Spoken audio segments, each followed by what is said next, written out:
Il est donc 9h45, on va pouvoir démarrer cette conférence. Donc debout, assis, debout. Bon, allez, je vais m'asseoir.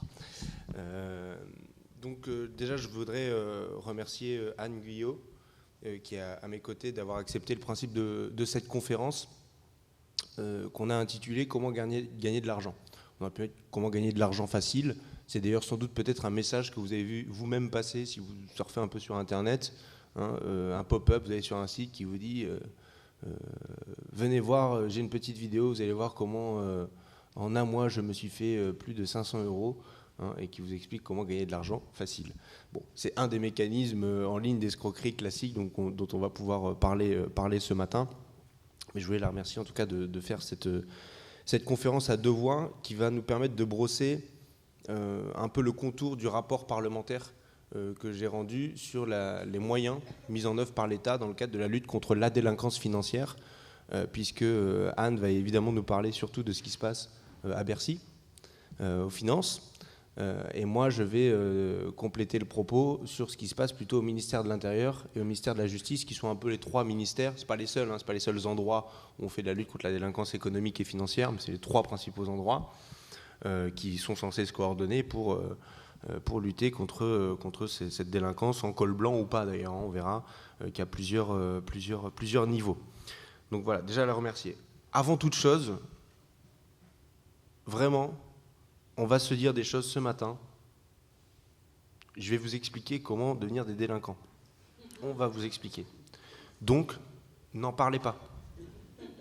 On garde ça entre nous, c'est important. Que ça reste en petit comité, parce que c'est ça qui fait la force aussi du truc. Donc voilà, on va essayer de découvrir, de lever quelques mystères. Comment se fait-il que c'est si facile d'être délinquant financier ? Comment on fait pour devenir délinquant financier ? Et puis peut-être qu'à la fin aussi, vous pourrez également gagner de l'argent facile. Alors ce ne sera pas honnête, on est d'accord, mais au moins ce sera facile. Je ne vais pas être plus long. Anne, tu es porte-parole du syndicat Solidaire Finances Publiques, qui est le premier syndicat de la DGFiP et au sein du ministère. Tu es militante à Solidaire Finances Publiques depuis 2000, au plan local, dans le département de l'Eure, puis au plan national maintenant depuis 2012. Et donc je vais te passer la parole pour que tu nous expliques du côté de ton ministère comment on truande et comment on tente éventuellement d'attraper les truands. Merci. Merci à toutes et à tous de m'accueillir parmi vous. Effectivement, je suis dans une administration qui s'appelle la Direction générale des finances publiques, dont les missions sont schématiquement le contrôle des dépenses et des recettes des différents budgets, celui de l'État et aussi des collectivités locales. Et dans une de nos missions, qui est celle du contrôle fiscal, qui est une mission, on va dire, très emblématique. Et l'actualité de ces dernières années nous ont fait penser qu'on avait raison de mettre la lutte contre la fraude et l'évasion en première ligne, parce que notre syndicat avait fait des estimations depuis de nombreuses années, et on a réactualisé notre chiffre entre 80 et 100 milliards de pertes par an pour le budget de l'État, ce qui est assez important, puisque ça correspond en gros au déficit budgétaire. Alors, il faut savoir que ce chiffre qui a été repris par des politiques est aujourd'hui contesté par soi-disant des experts économiques et financiers libéraux qui contrecarrent ce chiffre sans en présenter des arguments valables, au motif que pour eux, ça va être un moyen, en réduisant ce chiffre, de réduire aussi les moyens pour lutter contre la fraude et l'évasion fiscale.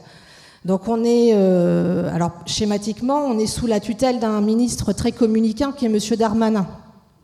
Alors vous voyez une petite personne qui communique à tout va, qui est un spécialiste de Twitter et qui fait beaucoup de mal au sein de notre administration et plus largement au sein du ministère. Alors on pourrait commencer par qu'est-ce que la fraude ? Alors la fraude, elle se caractérise par différents types en fait. Il y a un manque volontaire de déclarer l'intégralité de ses revenus, quelles que soient les ressources de ses revenus. Il y a la possibilité de la réduction artificielle des revenus, et c'est là où certains mots commencent à... Et ça, c'est possible parce qu'on appelle l'optimisation fiscale. Et l'optimisation fiscale, elle est, et certains de nos détracteurs, est légale. Effectivement, c'est ce qu'on appelle les mesures dérogatoires, communément appelées les niches fiscales, qui permettent aux plus riches, parce que ce n'est pas les plus modestes qui peuvent utiliser ces niches fiscales pour réduire leur base d'imposition ou pour déplacer leur base imposable. Ça, c'est deux caractéristiques. La difficulté de notre administration, c'est de déterminer qu'est-ce qui est l'optimisation fiscale dite légale et qu'est-ce qui est l'optimisation fiscale dite agressive et qui va basculer dans la partie fraude et évasion fiscale. Donc, en gros, notre mission, c'est d'aller déterminer, d'aller récupérer l'argent, qui est volontairement oublié par les contribuables, ou détourné de façon légale ou illégale de la base d'imposition.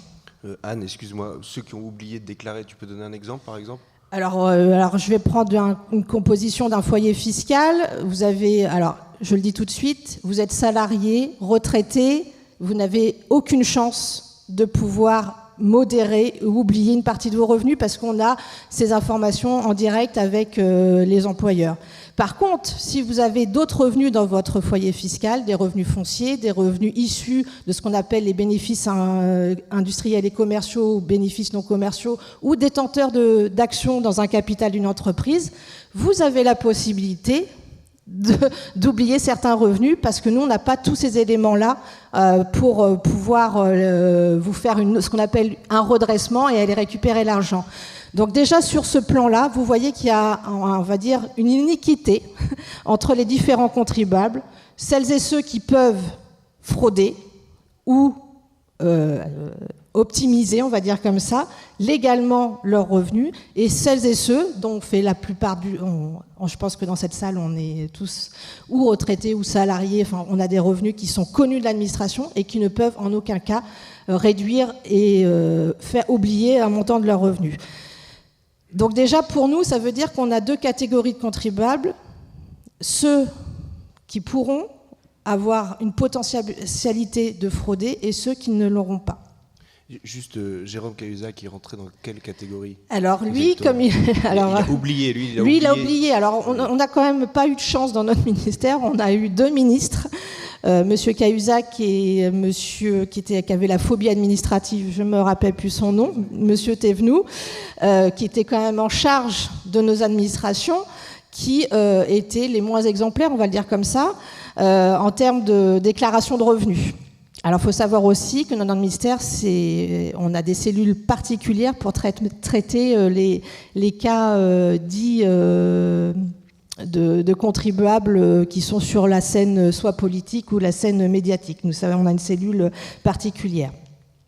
Alors, l'avantage de ces deux ministres, c'est qu'ils ont mis en avant, et notamment M. Cahuzac, ils ont permis de faire savoir que la fraude et l'évasion fiscale représentaient un manque à gagner dans l'administration. Ils ont permis la médiatisation et la prise de conscience citoyenne depuis 2013, qui a été, nous on s'en est aperçu parce qu'on fait beaucoup d'interventions à travers des conférences, notamment avec Attac, etc., où la prise de conscience citoyenne que ce manque de budget pour l'État n'était plus acceptable. Parce qu'en contrepartie, ce qui permet de réduire les dépenses publiques, notamment, c'est que vu qu'on n'a pas assez d'argent en termes de recettes, la seule solution pour les libéraux, c'est de réduire les dépenses et donc du coup faire des attaques au service public de façon globale. Donc grossièrement, on a à peu près 430 niches, ce qu'on appelle nous niches fiscales, et ce que vous connaissez sous ces noms-là. Ça représente à peu près 83 milliards d'euros, ce qui n'est pas anodin, c'est un coût conséquent. Et parmi ces crédits ou réductions d'impôts, alors vous avez sûrement peut-être vous un employé à domicile, c'est pas ça qui grève le budget de l'État, soyez-en rassurés. À mon avis, c'est vos cotisations militantes qu'on fait des dons à la France Insoumise. 66% déduits des impôts, je vous connais. Oui. Bon. Et d'ailleurs, ce qui est intéressant, si vous avez l'occasion d'aller sur certains plateaux télé que je ne nommerai pas, parce que on a souvent la fondation IFRAP qui passe beaucoup sur les médias, avec une dame que j'ai du mal à supporter, Agnès Verdier-Moulinier, dont c'est une fondation dont l'expertise est toute relative, hein, puisqu'ils sortent des rapports, on ne sait pas d'où ils sortent, mais qui sont financés. Ils sont financés par les contribuables puisqu'ils bénéficient. C'est considéré comme une association d'utilité publique. Et donc, à ce titre-là, ils sont financés à hauteur de 66% par les contribuables à partir du moment où ils font des dons. Et je peux vous dire que le montant des dons à l'IFRAP n'est pas le même montant qu'un simple salarié qui adhère à un syndicat ou à d'autres mouvements associatifs. Donc, ces niches fiscales, les deux plus importantes et qui permettent de faire de l'optimisation fiscale, c'est le fameux CICE qui a aujourd'hui été remis en cause, pas dans son montant, dans son esprit, mais il a basculé dans une exonération totale et pérenne des cotisations sociales, notamment des salariés qui étaient rentrés dans ce champ d'application. Donc il n'y a même plus de contrôle là-dessus en fait. Alors, voilà. C'est 8%, c'est ça je crois. Oui, moins c'est 8%. Voilà. Il faut savoir que...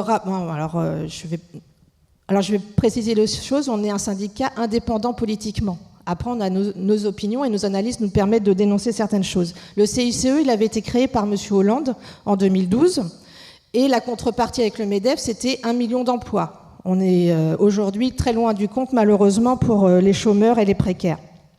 Sauf que ce CICE, le mécanisme a bien été fait par les entreprises. Il faut savoir que ce CICE, nous n'avons pas eu les moyens de le contrôler dans la réalité. Nous avons même eu des consignes inverses, nous demandant de rembourser ce crédit et que le contrôle se ferait a posteriori.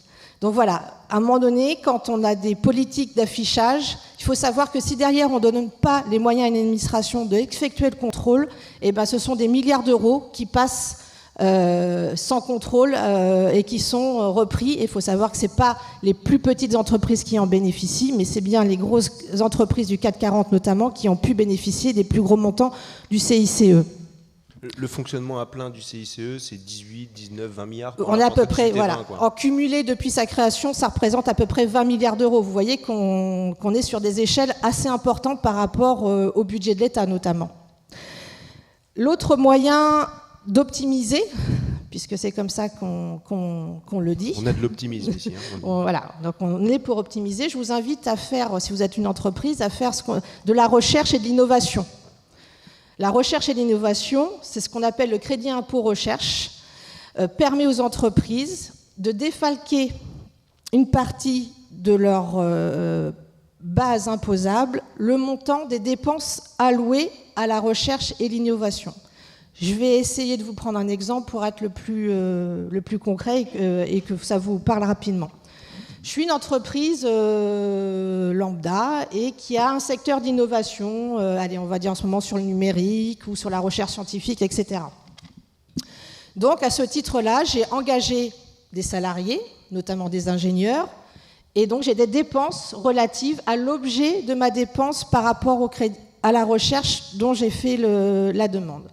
Ce crédit, alors nous, on peut aller le contrôler, mais c'est très, très compliqué.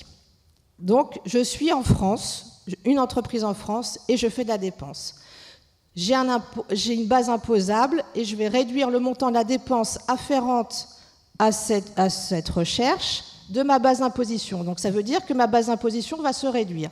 Mais on ne va pas s'arrêter là.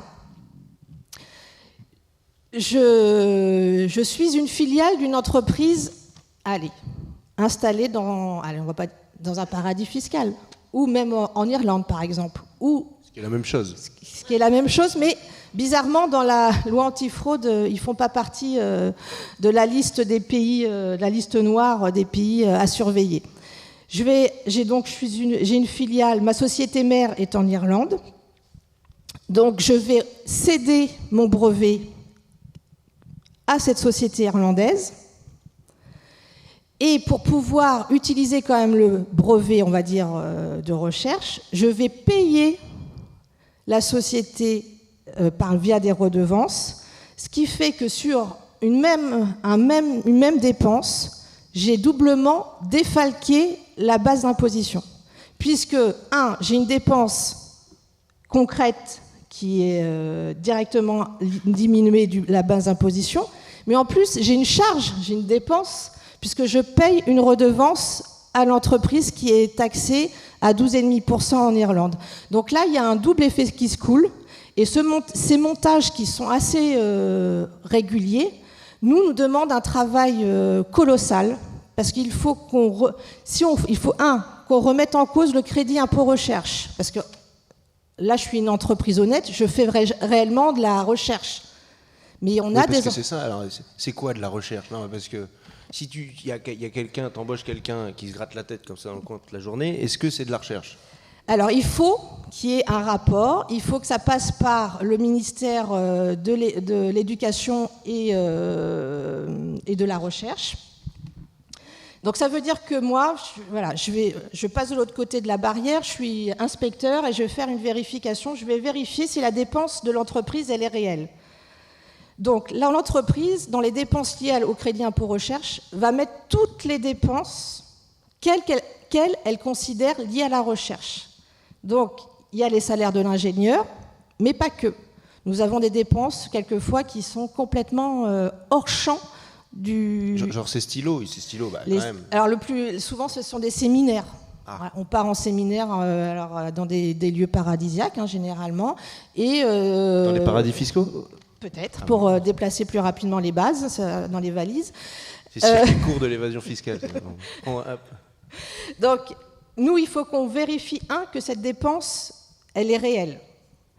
2, qu'elle correspond bien à l'objet de la dépense. Donc, vous allez aux conférences, là, dans les pays en question ? Du tout. Pour vérifier. Non, parce que c'est plus compliqué que ça. En fait, nous, on n'a pas de moyens pour savoir si vraiment la dépense engagée est bien pour objet de faire de l'innovation ou de la recherche. Donc nous, on fait une demande administrative au ministère de l'Éducation et de la Recherche. Qui lui a des moyens. Donc là, on a un délai d'attente souvent entre 6 et 9 mois, voire plus, pour savoir si la dépense est réelle, correspond bien à cette... Et après, soit la dépense est réelle, donc du coup, elle est déductible de la base d'imposition, soit elle ne l'est pas, et là, on notifie. Mais après, il faut qu'on vérifie justement ces fameux... Et là, c'est là où ça devient de la fraude, quand il y a tout un montage juridique qui fait qu'on a une vente d'un brevet à une entreprise X dans un paradis fiscal. Donc nous, il faut qu'on démontre qu'il y a bien un lien de parenté, on va dire comme ça, entre les différentes sociétés, ce qui est très compliqué, puisqu'on a beaucoup d'omerta et un manque de transparence, notamment sur la constitution des entreprises, et notamment dès qu'elles dépassent, on va dire, la France. C'est-à-dire que dès qu'on a des prises d'action dans des entreprises via l'étranger, il est très compliqué d'avoir le schéma de la constitution de l'entreprise et les différents liens. Donc voilà, le crédit impôt recherche, mais au même titre que d'autres, mais ce crédit impôt recherche permet à la fois une réduction en national des bases d'imposition, mais permet aussi de l'évasion fiscale et de la fraude fiscale. Donc on a un double champ, en fait, d'intervention, à la fois au plan national sur la remise en cause possible du montant de la dépense, et après aller plus loin si on s'aperçoit qu'il y a un montage qui me permet encore de réduire la base d'imposition.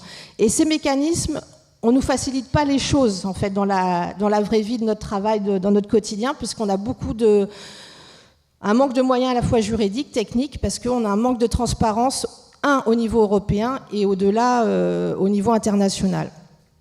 Donc ça fait partie des schémas, on va dire, classiques et reconnus, parce que même la Cour des comptes a mis en exergue notamment le crédit impôt recherche, comme quoi il avait un coût, alors que derrière, il y avait peu de retour en termes d'innovation et de recherche. C'est combien de milliards Le crédit impôt recherche, à peu près 5 milliards d'euros.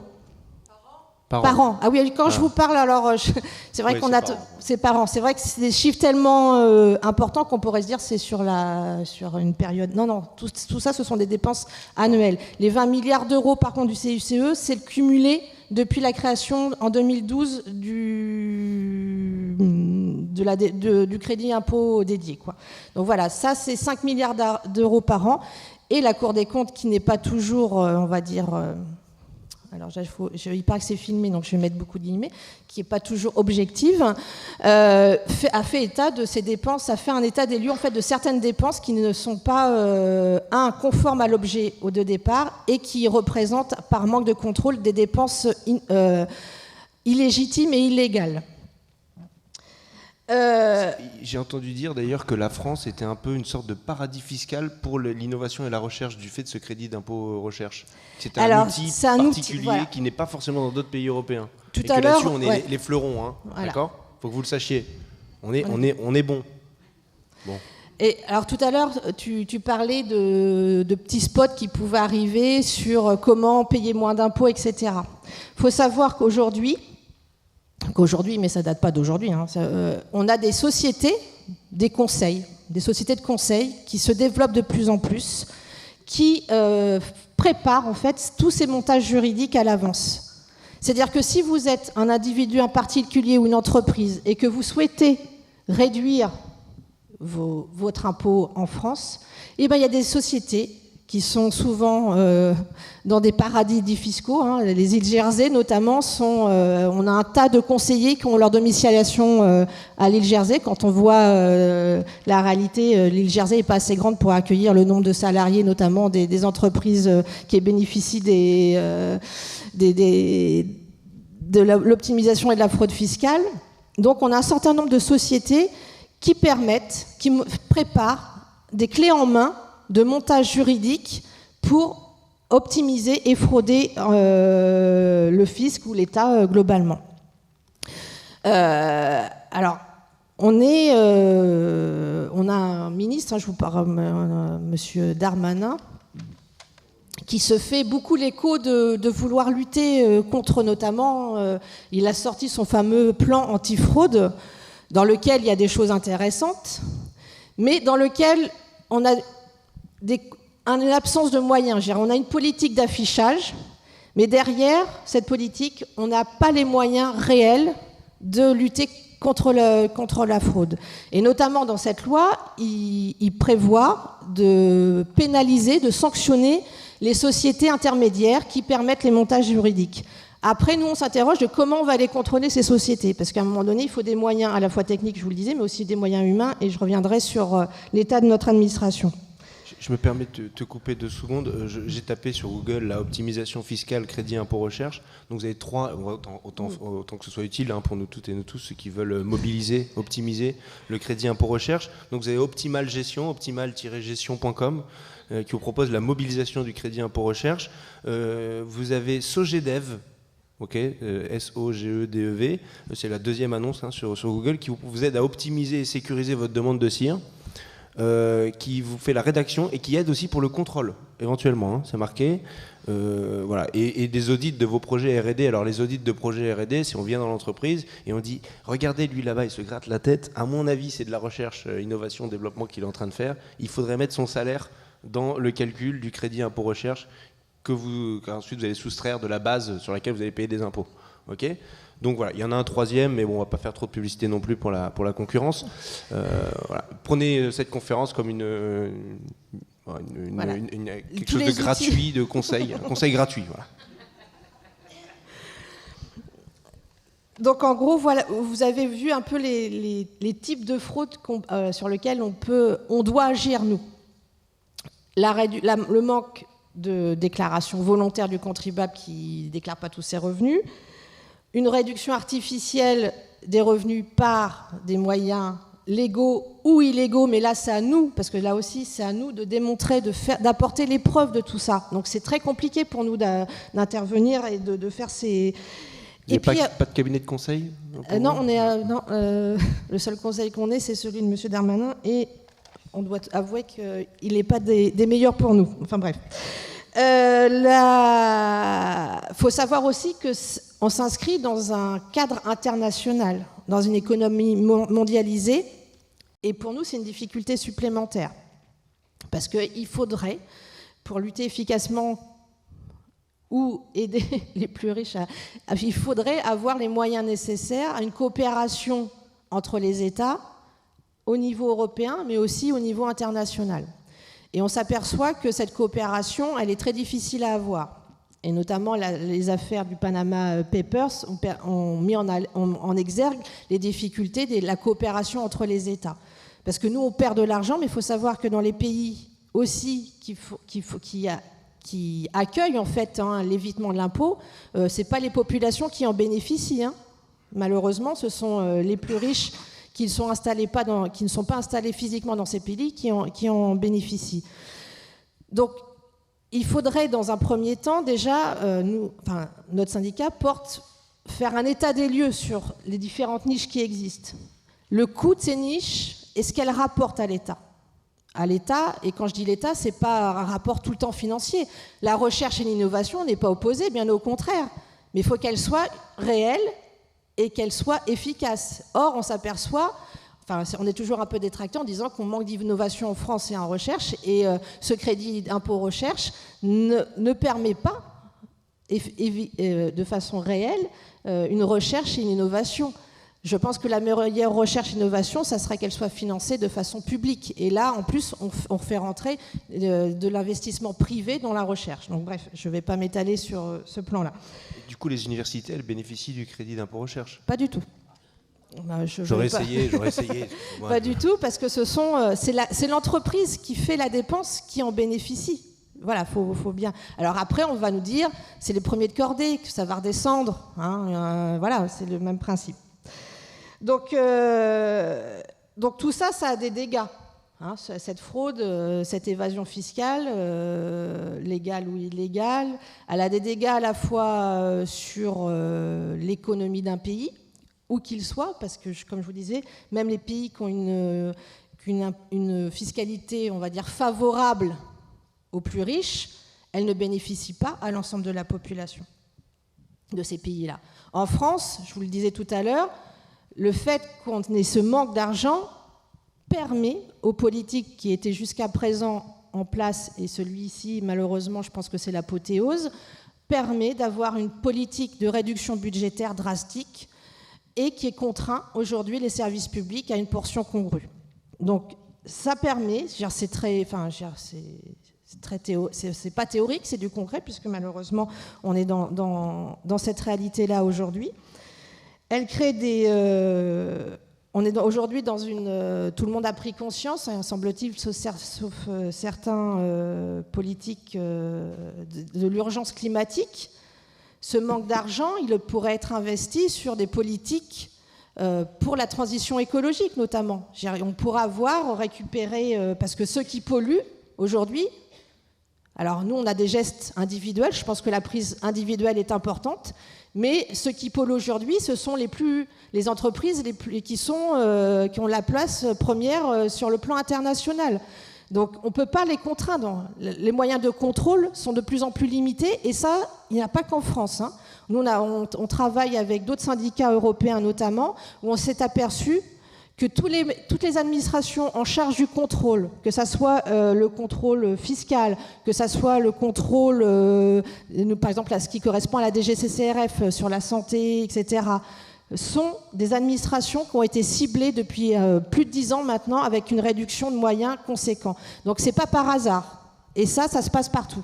Tu veux dire qu'il y a une prise de conscience très forte avec la crise de 2008 sur les marchés financiers, avec Cahuzac en 2012-2013, et que du coup, on n'a pas augmenté les effectifs, c'est ça? C'est ça. On les a diminués.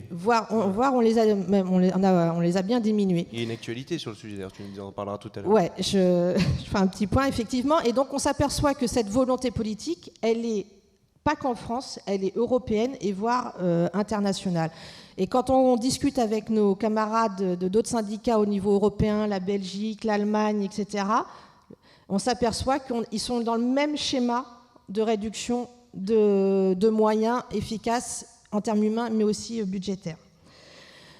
Donc ce manque à gagner, alors nos détracteurs nous disent qu'on fait correspondre le chiffre au montant du déficit budgétaire. Alors c'était assez cocasse, on s'est permis une petite réponse médiatique envers nos détracteurs. Nous disent que non, que la fraude n'est pas à cette estimation-là.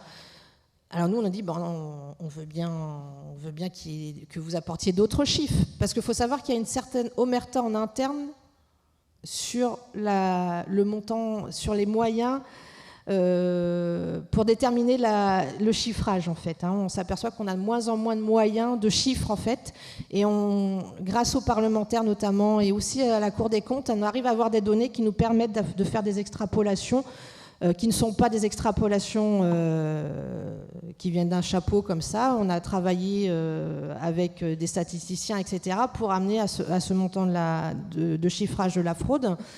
Donc, il faut savoir que nous, en interne, le résultat du contrôle fiscal est en baisse continuelle depuis plus de 5-6 ans maintenant.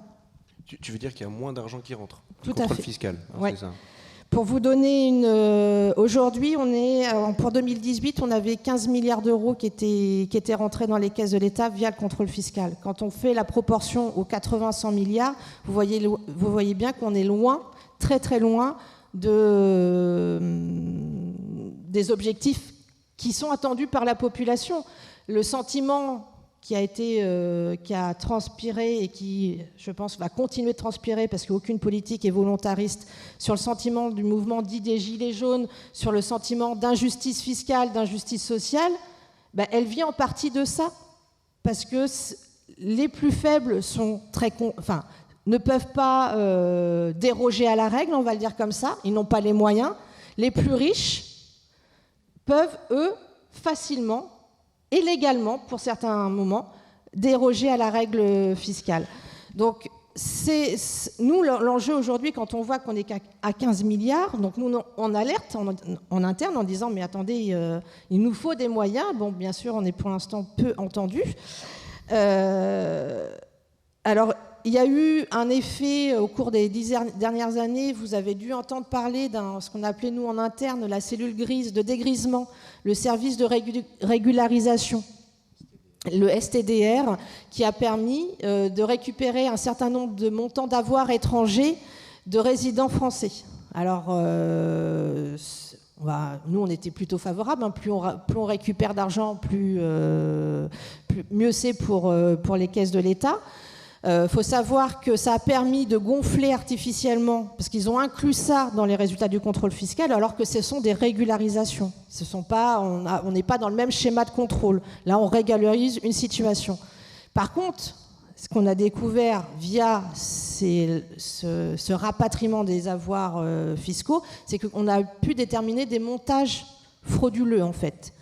Sauf que cette cellule, on va dire, est rentrée dans le bien commun, parce qu'il faut savoir que ce service-là, ce ne sont pas des créations d'emplois qui ont été faites pour créer cette cellule-là, ce sont des redéploiements à l'intérieur de la sphère du contrôle fiscal qui a permis d'exploiter ce service-là. Donc les collègues qui étaient dans cette cellule-là, maintenant, ont réintégré les services de contrôle, donc vont reprendre le chemin, on va dire, du contrôle fiscal classique. Sauf que nous, là, on a dit, attention, on a été capable d'identifier des schémas de montage, donc il va falloir, on va dire, faire une coopération, un échange, une interactivité pour que ces montages-là puissent être partout, parce que je pense qu'il n'y a pas que l'État français qui a été dépossédé de ce manque de... Il y a aussi les autres pays européens notamment, donc il va falloir qu'on échange. Donc la coopération, on va dire comme ça, et elle est indispensable. La coopération est indispensable à la fois entre les États, les différentes administrations de contrôle au niveau européen, mais au-delà, mais elle est aussi indispensable entre administrations en France. Et on s'aperçoit que ce n'est pas aussi simple que ça, parce que les services qui sont en charge du contrôle et de la lutte contre la fraude sont bizarrement des services qui sont en déshérence en termes de moyens et donc ont des difficultés et ne peuvent pas répondre de façon rapide aux différentes demandes qu'on peut faire. Et Anne, je te trouve particulièrement dur parce qu'en 2015, il y avait 21 milliards dans le résultat du contrôle fiscal, ce que tu m'as donné dans les chiffres qui sont fournis par le ministère par ailleurs. 2018, 15 milliards.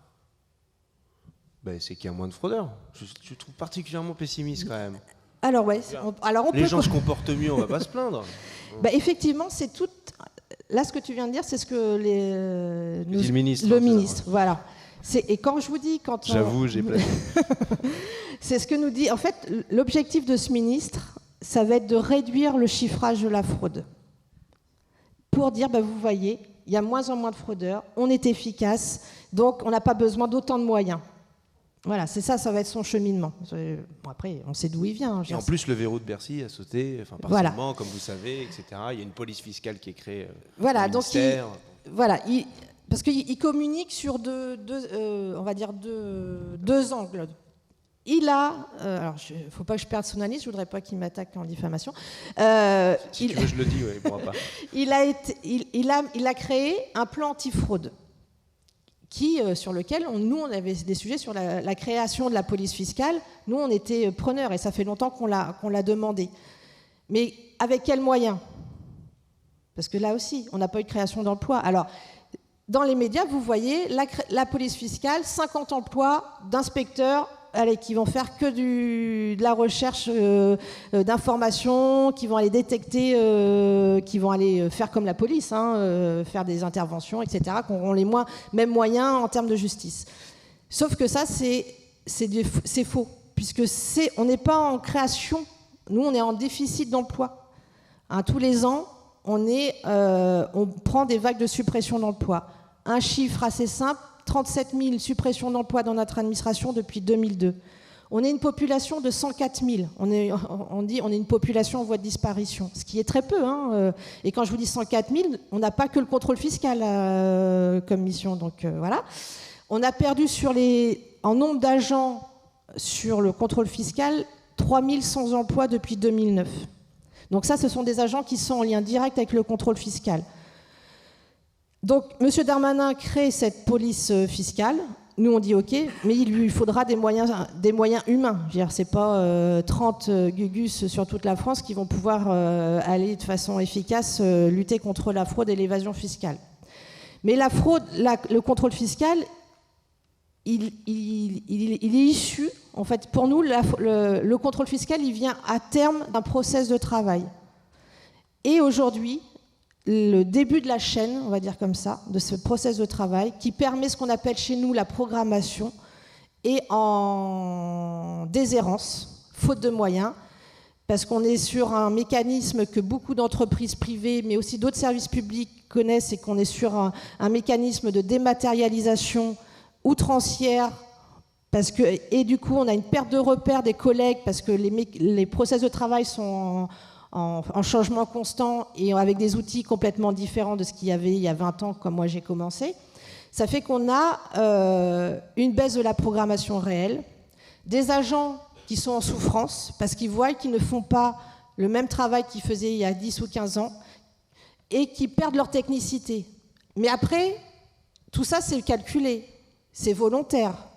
Quand vous avez plus d'agents techniciens qui connaissent la matière, il est plus facile de le faire par d'autres.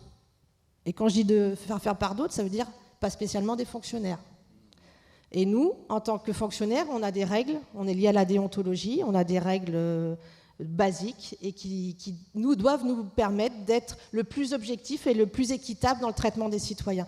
Et donc tout ce schéma-là est en train, on va dire, l'époque Macron c'est pas d'aujourd'hui que tout ça est né, mais lui, il arrive, on veut dire, à l'instant T. Et tout ça est en train de se finaliser. Je veux dire, on a l'impression d'être en phase terminale de notre administration. D'ailleurs, la récente réforme de la fonction publique qui a été votée en juillet dernier, je vous rassure, on a voté contre, le groupe de la France Insoumise, permet dans les administrations d'État d'engager des personnes extérieures à l'administration sur les emplois de direction. Donc demain, on peut très bien avoir un directeur général des finances publiques qui soit l'ancien responsable de la conformité à BNP Paribas, par exemple. D'ailleurs, le type qui fait la conformité à BNP Paribas, il n'est pas impossible que ce soit un ancien inspecteur des finances publiques. Donc finalement, l'un dans l'autre, ce sera un retour aux sources. Mais voilà ce que permet cette réforme aussi de la fonction publique et comment on a le privé a vraiment vampirisé, y compris le fonctionnement de l'administration. Et donc, M. Darmanin fait son plan anti-fraude, sur lequel, comme je vous disais, on peut se retrouver sur les principes. Mais à côté de ça, il y a ce qu'on appelle la loi ESSOC. Alors, c'est la fameuse loi retrouvons la confiance entre les administrations et les contribuables. C'est le droit à l'erreur.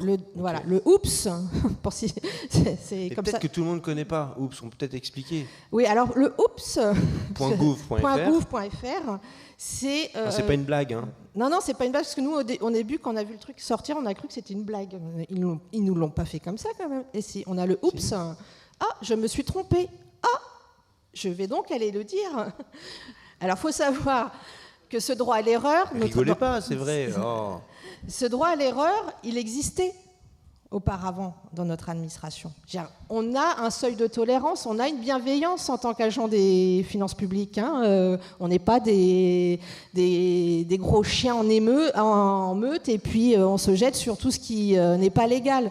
Non, on a toujours des mesures de bienveillance parce que, voilà, on estime que quelquefois la fraude est faite par certains contribuables parce qu'ils n'ont pas connaissance, c'est une réalité. La fiscalité aujourd'hui, et nous ça fait partie des choses qu'on revendique, est tellement complexe qu'on peut comprendre que des contribuables classiques, on va dire, ne suivent pas et peuvent se tromper sur leur déclaration. Donc cette bienveillance, elle existe et les pénalités, etc., les sanctions qu'on pouvait étaient quelquefois amoindries. Sauf que là, on met en avant, et qui va se servir de ce « oups » ce sont les fraudeurs, qui vont dire « Ah, maman, j'ai fait une erreur, je vais aller la donner. » Donc, nous, on a un volet sanctions et pénalités. Et donc, on reverra. Donc, à partir du moment où ils se sont déclarés comme ayant fait une erreur, les pénalités et les sanctions seront amoindries. Sauf qu'après, quand c'est nous qui pouvions déterminer si c'était une absence volontaire ou involontaire. Et là, non, ce processus va permettre de régulariser et on va dire de permettre une certaine bienveillance, malveillante de certains fraudeurs. Et encore, quand vous pourrez contrôler, parce que ce que tu dis pas, c'est que cette loi, elle explique que c'est bon, il y en a marre des contrôles dans les entreprises de différentes administrations. Hein. Un coup, c'est les impôts, un coup, c'est l'URSSAF, un coup, c'est l'inspection du travail, un coup, c'est je sais pas trop quoi. Bon, nous, les entreprises, on a besoin de libérer les énergies, qu'on nous laisse tranquille, faire notre boulot. Voilà, d'accord ? Donc la loi, elle a dit, qu'est-ce qu'elle a dit ? Elle a dit pas plus d'un contrôle à la fois. Et il ne doit pas y avoir qui ne doivent pas durer plus de 4 mois dans l'année. Donc si, imagine comme ça, une entreprise se fait contrôler par, l'inspection du travail. Donc pas du tout sur son volet fraude, optimisation, crédit impôt recherche, etc. Vraiment sur inspection du travail. Et à ce moment-là, il y a une fenêtre de tir de 4 mois.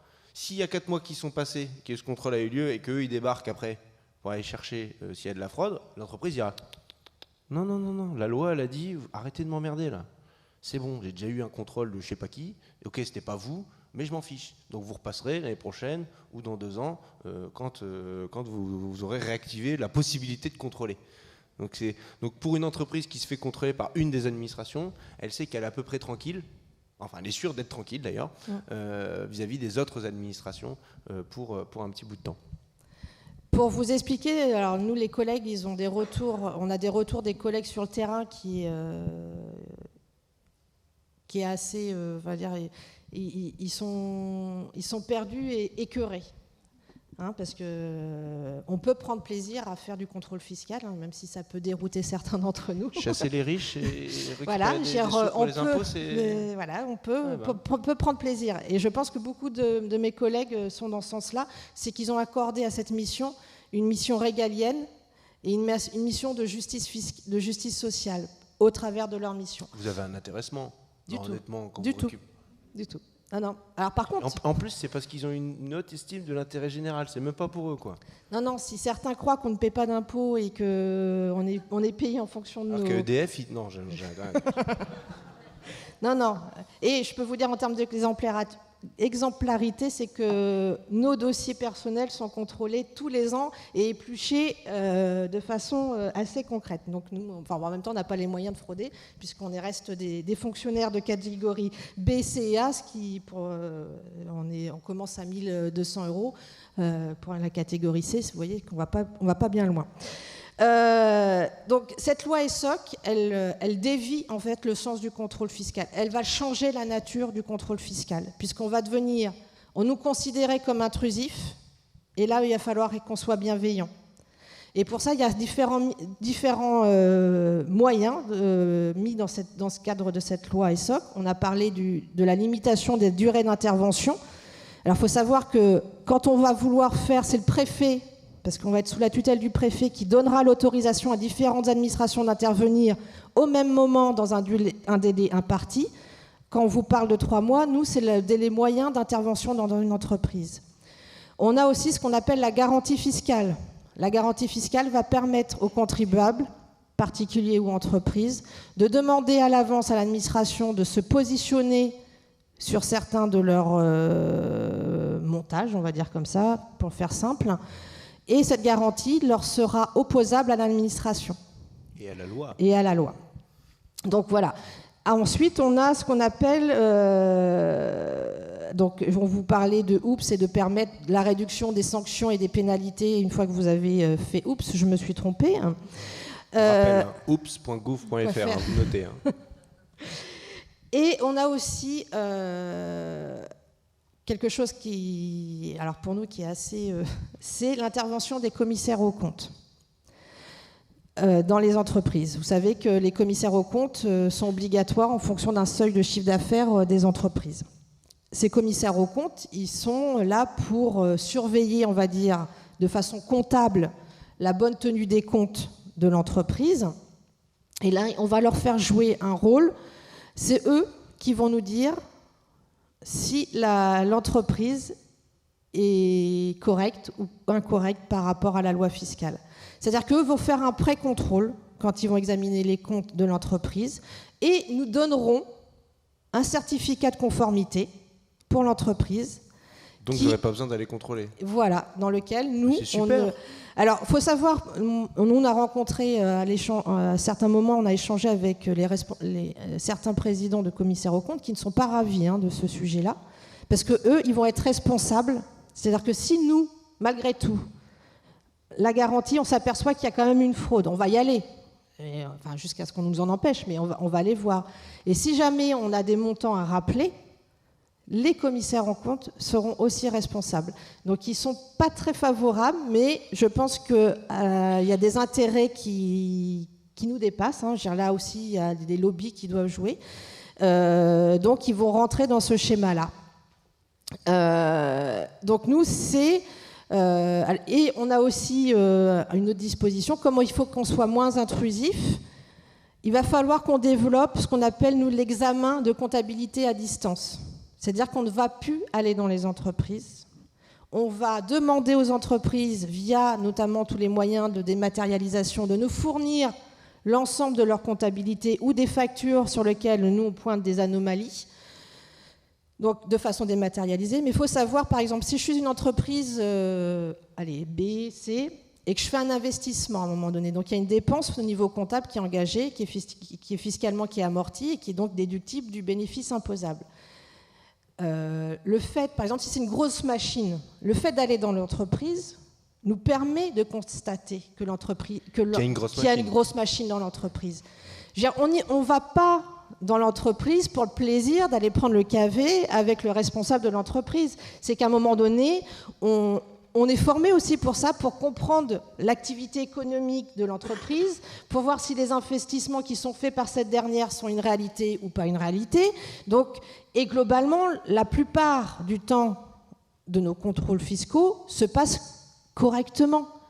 Alors après, je ne dirais pas que tous apprécient de nous voir arriver, En général, ceux qui apprécient pas nous voir arriver, c'est qu'ils aussi ils ont des choses à se reprocher. Mais globalement, on peut dire que ça se passe plutôt bien. Mais là, le fait de ne plus pouvoir aller constater dans l'entreprise l'activité réelle d'une entreprise va nous mettre en difficulté. C'est-à-dire qu'il va falloir qu'on prenne pour argent comptant ce qui nous sera envoyé par l'entreprise. Donc ça veut dire que pour nous, c'est un changement total d'orientation de notre mission. C'est-à-dire que là, à la limite, on va devenir des audits ou des conseillers aux entreprises. On ne va plus devenir des contrôleurs qui vont lutter contre la fraude.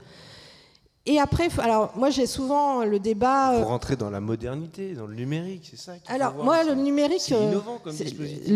Alors parce que monsieur. Je traduis en langage macronien pour ouais. que tout le monde comprenne. Monsieur, comment il s'appelle, j'ai oublié. Monsieur Darmanin parle beaucoup du data mining sur le fameux data mining qui va être la solution pour récupérer de l'argent rapidement. Il faut savoir que le data mining, effectivement, on en a besoin. Aujourd'hui, les échanges internationaux font que on est une administration qui a de plus en plus de données à exploiter. Donc, à un moment donné, effectivement, il nous faut des outils. On va pas se mentir. C'est pas à la main qu'on va pouvoir faire tout ce travail-là. Sauf que ce data mining, il ne correspond pas toujours à la réalité du terrain. C'est-à-dire qu'on a aujourd'hui une administration avec une cellule dédiée au data mining, je vous le fais schématiquement, ce qu'on appelle une mission requête et valorisation, qui prend l'ensemble des données nationales et internationales, qui permet de faire des recoupements. Mais le problème, c'est qu'elles sont envoyées en état brut dans les services déconcentrés qui agissent sur le terrain.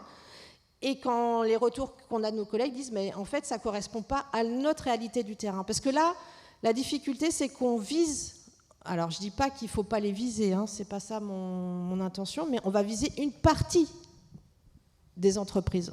Le contrôle ne va pas s'opérer sur un champ large. Et quelquefois, sur le terrain, on constate des fraudeurs. La connaissance du terrain font que, par exemple, on s'aperçoit qu'il y a une entreprise qui était là il y a 2 jours, elle n'est plus là, la domiciliation, elle est où, elle est partie. Voilà. La connaissance du terrain, elle est indispensable. Nous, on exige qu'on ait un bilan sur data mining et qu'il y ait un lien, qu'on ait aussi, les services de base, un moyen d'agir sur ce requêtage. Parce que là, ça descend de haut vers le bas et il n'y a pas d'interaction du bas vers le haut. Donc ça fait qu'on peut avoir une orientation ciblée en fait, du contrôle fiscal au détriment d'un grand panel de champs. Je vous dis ça parce que souvent, on a tous des copains qui ont des entreprises, etc., qui nous disent « ouais, mais moi, je préfère qu'on lutte contre la fraude internationale, contre les grands groupes, etc. » Je dis « oui, c'est important. Effectivement, c'est important. Par contre, toi qui ne fraudes pas dans ton secteur d'activité économique, tu es en concurrence avec quelqu'un qui a une activité similaire et qui ne paie pas d'impôts. Donc notre rôle aussi, il est aussi sur le service de base. Compétitif. Voilà, c'est que nous, on est dans la lutte aussi contre la concurrence déloyale entre différents acteurs de même nature. Et notre rôle, il n'est pas que répressif, il est de rétablir l'équité entre les différents contribuables. Donc je crois que, voilà, en gros, on a un ministre qui affiche un plan antifraude, il va continuer a priori de communiquer sur le sujet. Mais qui a un pendant qui est la loi ESSOC, on va le dire, je le fais assez brutalement, qui va réduire les moyens de lutter contre la fraude et l'évasion fiscale. Donc, on peut avoir une politique d'affichage, mais aussi on peut avoir une politique de contre-affichage, parce que ça aussi, rendre accessibles les services publics, mais nous on en rêve en tant qu'agents, quel que soit le service public, on veut être accessible, on veut faire notre métier correctement, mais qu'on ait les moyens. Et du coup, je vais vous faire un petit focus sur l'administration, puis après, je vais peut-être arrêter là mon intervention. Donc, je vous parlais d'une population de 104 000 agents, toutes catégories confondues, qui contrôlent schématiquement les recettes et les dépenses de l'État et des collectivités locales. 37 000 suppressions d'emplois depuis 2002. On nous annonce encore 10 000 suppressions d'emplois, donc on attend la loi de finances, 10 000 suppressions d'emplois au cours de la fin du quinquennat. Rappelez-vous le programme de M. Macron, 50 000 suppressions de fonctionnaires publics d'État. Donc là, qu'il a revu à la baisse, puisque à 15 000, puisque le mouvement des Gilets jaunes a dit, les gens ont dit qu'ils avaient besoin de services publics, c'est quand même bizarre. Donc on répond. Et bien sur ces 15 000, il est probable, voire certain, qu'on en absorbe 10 000. Vous imaginez, enfin, 2/3 des suppressions d'emplois. C'est de la générosité. On peut les applaudir quand même, s'il vous plaît. Merci la DGFiP. Donc, juste pour vous faire cette actualité-là, on est encore une cible. Alors, on nous a, depuis des années, on est à chaque fois pris pour cible. On a été, au nom de l'exemplarité, au nom d'un effort de solidarité entre les services publics, etc. Donc, on contribue à la baisse de la dépense publique, malgré que certains nous disent le contraire. Et puis, je ferai juste une aparté. Donc, on a une administration mal en point. Et en plus, on est en réorganisation permanente. Et là, on a une réorganisation qui va faire mal en termes de services publics de proximité. Ce qu'on appelle la réforme de la géographie revisitée ou la déconcentration de proximité, selon M. Darmanin. Alors quand vous voyez ça, alors on a eu des cartographies qui sont sorties par département sur la présence territoriale des services publics, notamment des nôtres. Alors ça peut être très, très attractif pour les élus parce qu'on a une cartographie, on a point de points partout. Mais après, quand on examine, on a point de points qui sont vides en fait. Les contribuables, il faut le savoir, auront affaire à des gens qui ne seront pas agents des finances publiques dans un certain nombre de services d'accueil. Ils auront affaire à des animateurs, au mieux. Alors ça veut dire des animateurs, c'est une précarisation, c'est une contractualisation, hein, qui, eux, devront connaître plein de choses, en fait, qui accompagneront le contribuable ou l'usager du service public dans sa démarche dématérialisée. Parce qu'il n'y a que ce point de contact qui est valorisé, puisque nos services sont en voie de disparition. Donc on est en lutte depuis un certain nombre d'années, mais là on va rentrer en force de mobilisation de façon intersyndicale dès le 16 septembre pour contrecarrer ces projets et obtenir enfin gain de cause, parce que la lutte contre la fraude et l'évasion fiscale, le service public qu'on assume, le contrôle de c'est hyper important en termes de démocratie d'avoir confiance dans une administration qui contrôle les dépenses et les recettes de l'État et des collectivités locales. Le jour où cette administration disparaît, on sait très bien, on a vu quand même quelques affaires de corruption où les lobbies ont des pouvoirs, remettront en cause la sincérité de la comptabilité publique de l'État et des collectivités locales. Donc là, à un moment donné, je pense que ce sujet... Alors on n'est pas comme... je ne juge pas le mouvement des infirmières, ils ont tout à fait raison de se battre, mais nous, on est moins visibles. On est en fait en arrière-garde. On est à l'origine de ce qui finance l'ensemble des services publics et on est à l'origine de l'ensemble des suppressions d'emplois. Donc notre combat, il va commencer le 16 septembre. J'espère que les collègues suivront cet appel massif de façon massive. Et aussi, alors il faut savoir qu'on a du soutien des élus, des collectivités locales, parce qu'eux perdent un service public de qualité, notamment dans le cadre de leur gestion de leur budget, notamment. On est une aide précieuse. Et tout ceci est complètement cassé aujourd'hui pour faire vivre l'ultralibéralisme, parce que c'est là-dedans qu'on va rentrer. Donc voilà, je vous invite à suivre cette actualité-là et à rejoindre des camarades que vous allez peut-être pouvoir rencontrer à des endroits, dans des centres des finances publiques, qui vous appelleront à signer des pétitions, etc. Je vais peut-être m'arrêter là je parle de trop, donc je vais m'arrêter là. Merci Anne.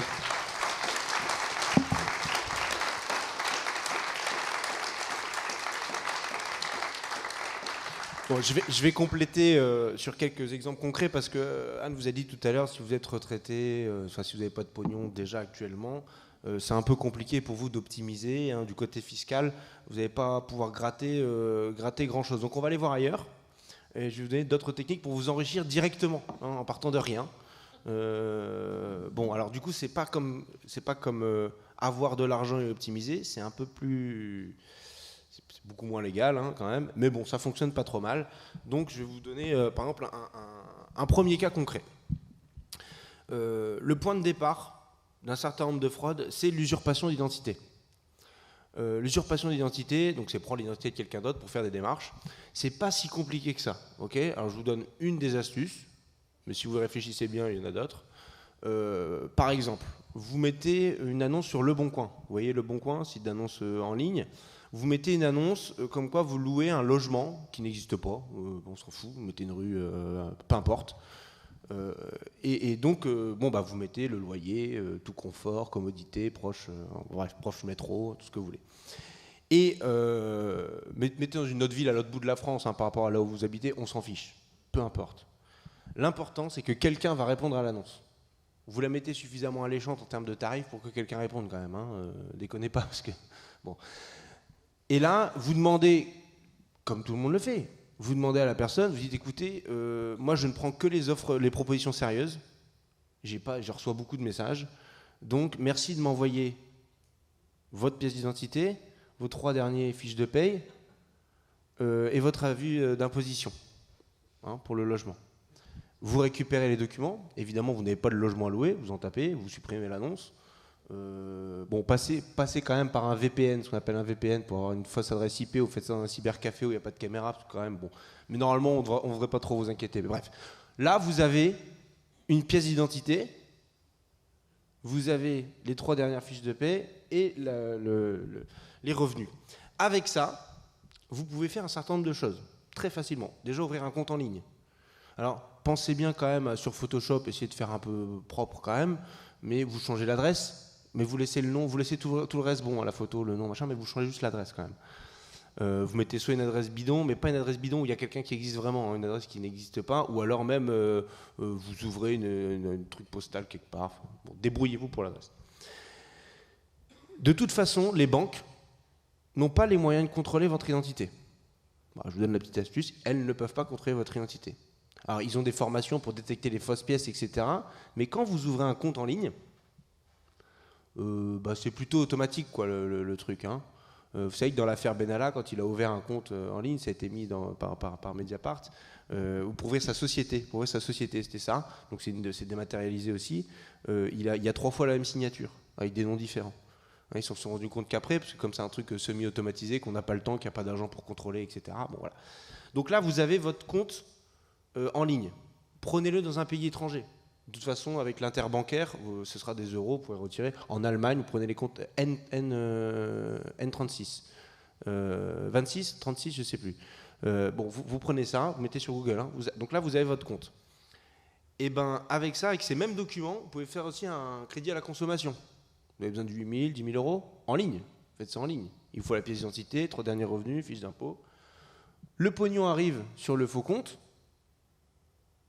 Et après de ce faux compte, vous en ouvrez un deuxième, vous usurpez l'identité d'une deuxième personne pour que les enquêteurs, comme ça après, ils abandonnent direct.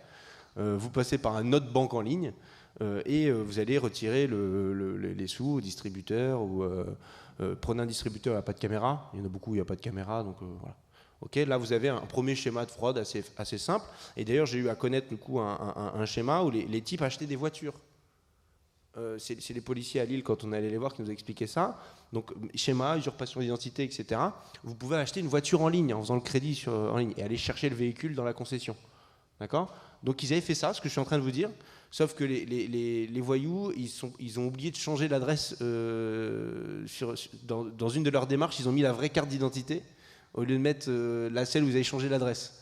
Donc du coup, il y a une dame qui a reçu un courrier chez elle, bravo pour l'acquisition de l'Audi machin chose. Elle a dit, ben non, pas du tout, je n'ai rien acheté.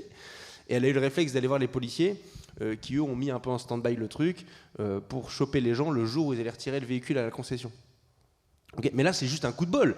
C'est parce que le voyou, il était bête. Mais vous l'êtes pas. Vous êtes bien conseillé. Donc ça devrait le faire. Voilà, premier schéma. Deuxième schéma, si vous bidouillez un peu Internet, pas trop compliqué, vous trouvez des formations en ligne, hein, vous ouvrez un faux site Internet sur un serveur à l'étranger. C'est important les serveurs à l'étranger.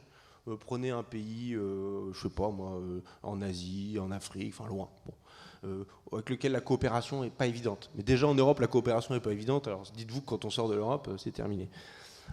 Donc vous ouvrez un faux site Internet, par exemple, pour fournir une prestation d'aide à l'obtention de la carte grise. Bon, c'est pas du tout un exemple réel, évidemment, parce que l'obtention des cartes grises dématérialisées, ça n'a pas du tout planté, comme vous le savez, hein, ça a parfaitement bien fonctionné, donc il n'y a pas eu plein de sites Internet qui ont ouvert pour vous aider à obtenir votre carte grise en payant, alors que normalement c'est gratuit. D'accord ? Et encore à l'heure actuelle, il y en a encore des faux sites Internet qui font ça. Et il y a même des boutiques en ville, vous l'avez peut-être vu, pour vous aider avec le logo du ministère de l'Intérieur, etc. Attention, hein, parce que c'est pas illégal en soi de fournir ce service-là. Donc il y a ceux qui fournissent le service et qui rendent le service, et il y a les champions, les vrais, les délinquants, qui du coup ne fournissent pas du tout le service. Donc vous avez donné vos coordonnées bancaires pour un prélèvement, puis vous attendez votre carte grise, vous avez éventuellement un mail qui vous dit oui ça arrive, ça vient, on est dessus, et puis en fait vous reverrez jamais la couleur de quoi que ce soit. Et ce qui est génial, c'est que comme pour vous c'est un préjudice de quoi, allez, vous avez donné 30, 40, 50 euros, allez, si vous êtes vraiment pas futé, hein, ça arrive, des fois on est mal réveillé, je sais, hein, vous êtes fait prendre 100 euros, vous allez déposer plainte, enfin vous allez faire partie des 16% de personnes qui déposent plainte quand ils se sont fait escroquer, d'accord, 16%, c'est pas grand chose. Et le policier va vous dire, bah, écoutez, je vais faire une réquisition pour voir le site internet. Ah, serveur à l'étranger, allez, ça va être compliqué. Hein. Bah, attendez, je transmets au procureur, on va voir ce qu'on fait. Le procureur, dans 99% des cas, classement sans suite, préjudice de 100 euros. Bon, on va pas mettre des moyens d'enquête sur 100 euros. Alors que le même site internet aura fait 1, 2, 3, 20, 100, 1000... 1500 victimes, et donc pas 10 euros de préjudice, mais plusieurs milliers d'euros. Les faux sites internet, en général, ça rapporte autour de, si vous n'êtes pas bon, 200 000 euros. Si vous êtes meilleur, vous pouvez taper le million, 2-3 millions. Hein.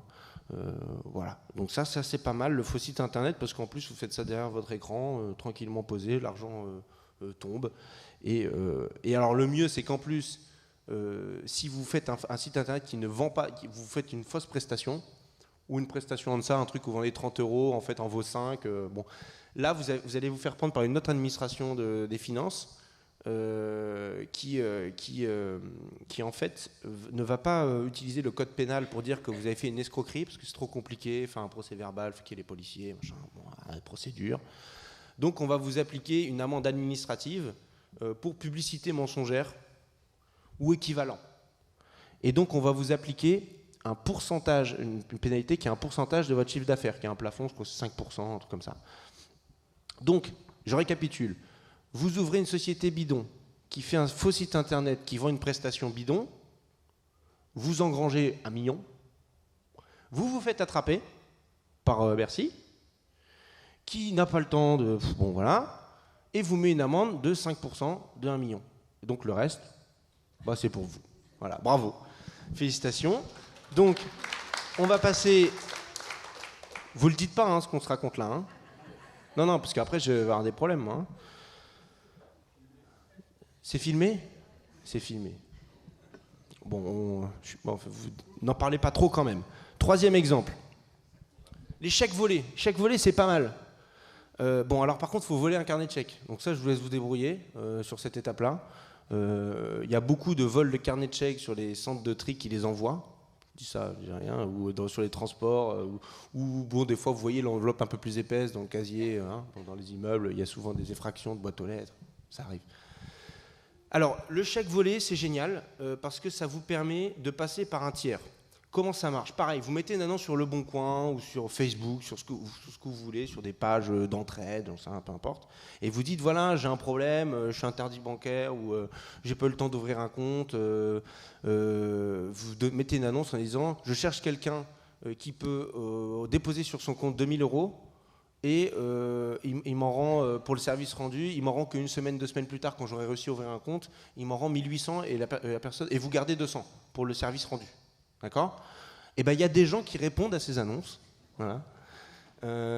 Et donc, parce que celui qui fait ça dit, je vais vous envoyer un chèque, parce que quelqu'un m'a payé pour une vieille voiture que j'avais, je lui ai vendu 2000 euros, mais je ne peux pas l'encaisser, là j'ai un problème avec mon compte. Donc, si vous pouvez me l'encaisser pour moi, tout de suite. Donc, forcément, c'est un chèque volé qui est envoyé à la personne sur Internet, à sa vraie adresse, qui, du coup, va encaisser 2000 euros. Donc, en théorie, c'est cette personne-là qui est délinquante. Mais elle ne sait pas que c'est un faux chèque, ou elle fait semblant de ne pas savoir. Ça, c'est plus subtil, mais bon. On va dire qu'elle ne sait pas. Donc, elle croit pouvoir rendre service à quelqu'un. Une fois que l'encaissement a été fait, la personne sur Internet se fait de plus en plus pressante pendant le paiement. Et là, il faut payer vite. Là, j'ai besoin de l'argent. Merci. Bon. Préalablement, vous avez ouvert un compte N26 en Allemagne en usurpant l'identité de quelqu'un pour réceptionner le pognon. Et vous demandez un virement sur ce compte en banque. D'accord ? Vous pouvez même acheter les cartes prépayées, parce qu'il y a un numéro de compte avec, dans les tabacs et vous recevoir un virement bancaire dessus. Hein. Donc il y a plein de solutions. Hein. Vous viendrez me voir à la fin si. Bref. Donc là, forcément, vous récupérez 1800 balles, vous, le délinquant, le vrai. Et celui qui s'est fait voler son carnet de chèques se rend compte qu'il y a moins 2000 sur son compte quand même. Souvent, son banquier s'en rend compte avant lui. Le banquier appelle, monsieur, est-ce que vous avez dépensé 2000 euros ? Non, non, non. Mais si, vous avez un carnet de chèques, enfin, c'est un chèque. Ah ben non, j'ai jamais reçu de carnet de chèques, forcément, il a été volé, etc. Sachant que là, vous pouvez répéter 40 fois l'opération. Hein. Puis si vous voulez vous amuser, vous pouvez faire des annonces aux quatre coins de la France pour envoyer les chèques un peu partout. Parce que comme ça, c'est X services de police qui vont se saisir de l'enquête avec leur procureur. Foutez le bordel partout. Enfin, bref. Donc forcément, la banque, elle appuie sur le bouton « Annuler l'opération ». Donc elle recrédite de 2000 son client. Elle fait moins 2000 sur le compte de l'autre. Vous savez, celui qui a aidé là, pour prendre les 2000. Donc lui, et pendant ce temps-là, il a fait un virement de 1800. Donc lui, il se retrouve avec moins 1800 sur son compte.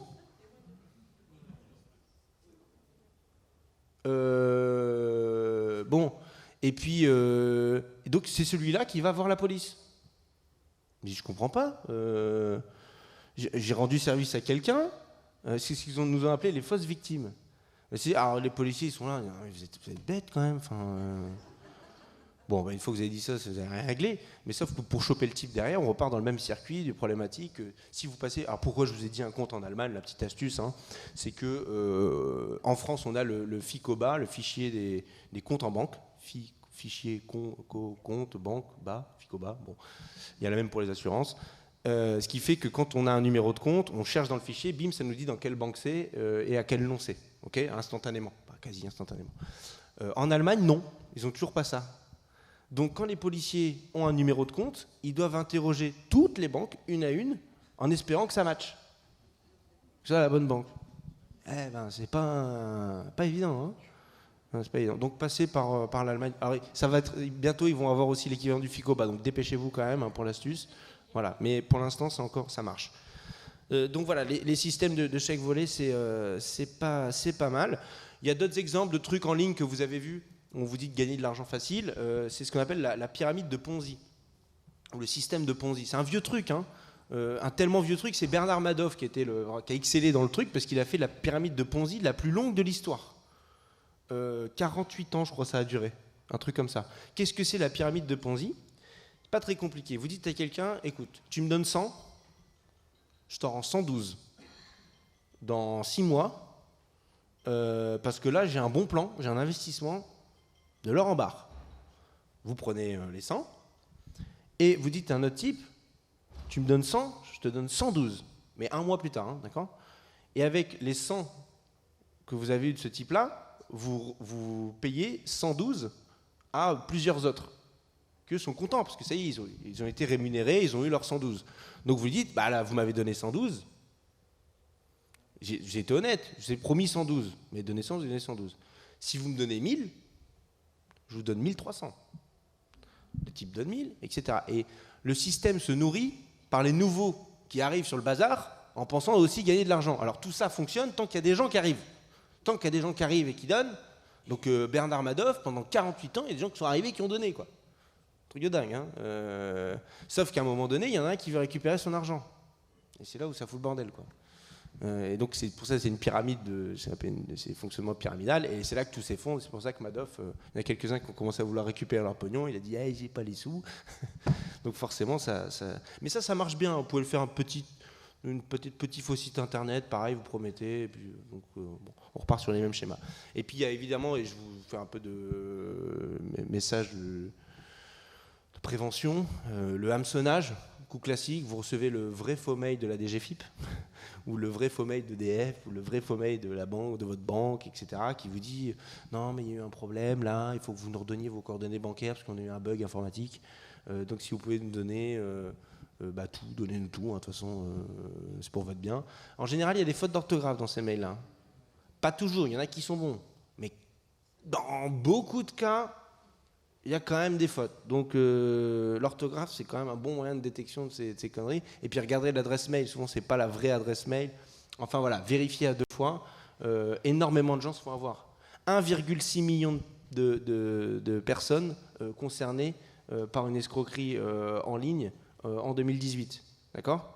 C'est pas en France. Oui, que en France. Ouais, mais c'est énorme. C'est énorme. Donc, soyez prudents, ou le soyez pas si c'est vous qui êtes derrière les mails. Faites pas de faute. Hein, voilà, vous avez l'astuce. Si vous faites pas de faute, normalement, ça passe. Et si vous voulez en plus être efficace pour pas qu'on vous détecte, je vous conseille l'achat de crypto-monnaies. Achetez de la crypto-monnaie. Achetez. Revendez tout de suite et reprenez le pognon en euros. Passez par 2-3 crypto-monnaies. Faites des virements de crypto-monnaie à crypto-monnaie, comme ça vous avez perdu les enquêteurs. Toujours avec des fausses identités, hein, s'il vous plaît, quand même. Ne donnez jamais votre vraie identité. Et vous récupérez en liquide après. Après, vous vous démerdez. Hein, vous avez d'autres problèmes avec l'argent liquide. C'est notre ami de Levallois-Perret qui au bout d'un moment, il n'y avait plus de place, quoi. Mais bon, ça, vous vous débrouillez, vous dépensez. Parce que la crypto-monnaie, alors que c'est une monnaie qui est convertible en euros, sonnant et trébuchant, en réalité, les gestionnaires de crypto-monnaies ne sont pas assujettis aux mêmes obligations que les banques. Déjà, les banques, voilà. Mais alors, les crypto-monnaies, c'est la fête. Donc, si vous voulez vous perdre dans les méandres du circuit, les enquêteurs, allez là, quoi. C'est génial. Surtout qu'avec la dernière loi Pacte, on a autorisé les levées de fonds de crypto-actifs en les sécurisant et encadrant par l'État, enfin en les reconnaissant, pardon, en vue d'émettre des jetons, ce qu'on appelle les crypto-monnaies ou les tokens, comme ça s'appelle en bon anglais. Et donc du coup, on va avoir plein de crypto-monnaies qui vont apparaître comme ça, qui vont être convertibles en euros, et où vous n'avez pas besoin de respecter les mêmes obligations que les banques. Les obligations minimales, c'est le Know Your Client, donc c'est de la connaissance du client, de savoir ce que le client fait, parce que normalement, elles sont obligées d'envoyer à Tracfin s'il y a une suspicion de quelque chose. Mais là, elles ne vont rien envoyer du tout, parce que de toute façon, elles ne vous connaissent pas, et puis qu'elles n'ont pas l'obligation de le faire. Donc tout ça, c'est très facile. Donc, pour répondre à ma question sur le mystère de pourquoi c'est plus facile d'être délinquant financier, parce que ce soit au ministère de l'Intérieur, il n'y a pas grand monde pour faire les enquêtes. À la DGFiP, on a vu, il y a de moins en moins de monde. À la justice, je ne vous en parle même pas. Il y a le parquet, c'est à titre d'exemple, le parquet national financier, qui est le truc, le top, le must de ce qu'on a de service, c'est 18 magistrats. Aujourd'hui, pour plus de 500 enquêtes en cours. Sachant qu'une enquête à ce niveau-là, c'est pas l'enquête qu'on finit et qu'on boucle en une semaine. Hein. On ouvre le dossier, ouais, c'est bon. Non, c'est des enquêtes avec des emprises internationales, les commissions rogatoires internationales, il faut aller demander des banques en Allemagne, etc. Voilà. 500 dossiers. Au départ, ils avaient prévu qu'il y ait autour de 8 dossiers par magistrat. Donc vous ferez le calcul de combien on a en dépassement ou combien on n'a pas assez de magistrats. Et ça explique pourquoi le parquet national financier a sorti à peine une douzaine d'affaires en 2018. Donc ça c'est clair, et surtout qu'en plus il y a des affaires, parce que quand bien même on renforcerait les moyens du parquet national financier, je fais une parenthèse au passage, comme ceux qui ont l'opportunité des poursuites, c'est-à-dire qu'ils décident si on fait une enquête ou pas, il y a un petit problème quand même d'indépendance à régler au passage du parquet. Parce que là il vient d'y avoir un classement sans suite de l'affaire Alexis Kohler, secrétaire général de l'Élysée, sur MSC, sur l'histoire de croisière avec son cousin, etc. Où il a signé d'un côté les marchés du côté de l'État, puis après il est allé travailler là-bas, il est revenu, etc. Donc le parquet national financier a classé sans suite. Donc il n'y aura pas d'enquête. Alors que Mediapart a donné les informations, etc. Donc c'est pas une garantie géniale. Et puis c'est une organisation éclatée, vous avez plein de petits services à droite à gauche. Dans la police, il y en a au moins 2, avec des sous-services, des sous-catégories. Du travail en doublon, parce que la police fiscale est créée et en même temps on maintient sur pied la BNRDF. C'est l'équivalent du coup l'existant de la police fiscale côté ministère de l'Intérieur. 43 personnes. C'était jusqu'à présent 43 personnes pour aller chercher les 80 à 100 milliards. Ils pèsent lourd en milliards, ceux-là. Ils ont plutôt du pain sur la planche. Non mais ils rapportent. Enfin, voilà, c'est... Et pour le coup, en plus, il y avait des trucs intéressants, parce qu'il y avait des inspecteurs des finances qui travaillent toujours là-bas, auprès des policiers, et qui sont eux-mêmes devenus des policiers, puisqu'ils ont eu la qualification judiciaire, qui pouvaient eux-mêmes faire des perquisitions. On l'a vu avec la France Insoumise, par exemple, puisque c'est eux qui sont venus nous voir, notamment. C'est vous dire que non, mais ils ont d'autres... Vous vous souvenez, on a dit quand même, ils ont d'autres sujets à traiter que de venir nous voir pour je ne sais pas trop quoi.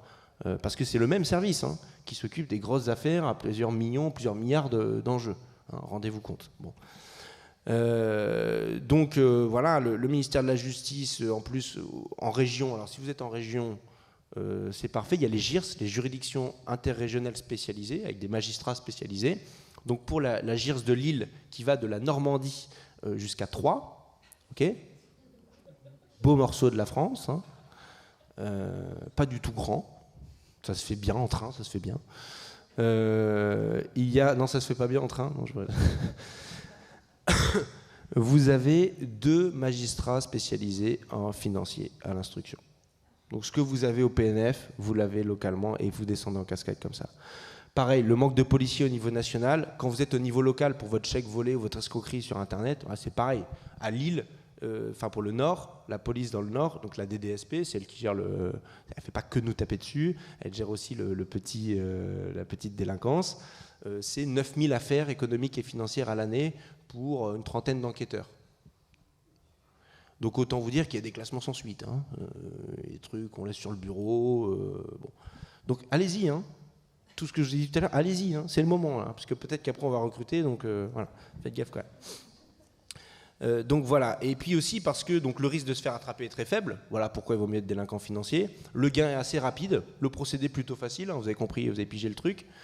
Et puis surtout, y compris et surtout sur la fraude fiscale, il y a une tolérance parmi les puissants quand même à ce type de déviance. Ce n'est pas pour eux considéré comme si grave que ça. C'est pas comme tuer quelqu'un, quoi. J'ai déjà entendu ça sur des plateaux télé. Voilà, quand même les crimes de sang. Vous ne pouvez pas comparer, monsieur le député, quelqu'un qui a pas payé plusieurs millions d'impôts à quelqu'un qui a tué. Hein. Alors non, effectivement, je ne veux pas le comparer. D'ailleurs, ce n'est pas ce que je cherchais à faire. Je cherche juste à faire qu'on récupère le pognon. Hein. Voilà. Le reste, bon. Et là-dessus, on voit bien qu'avec la suppression du verrou de Bercy, finalement, on a mis un autre verrou auprès du parquet, qui est la CJIP, la Convention judiciaire d'intérêt public.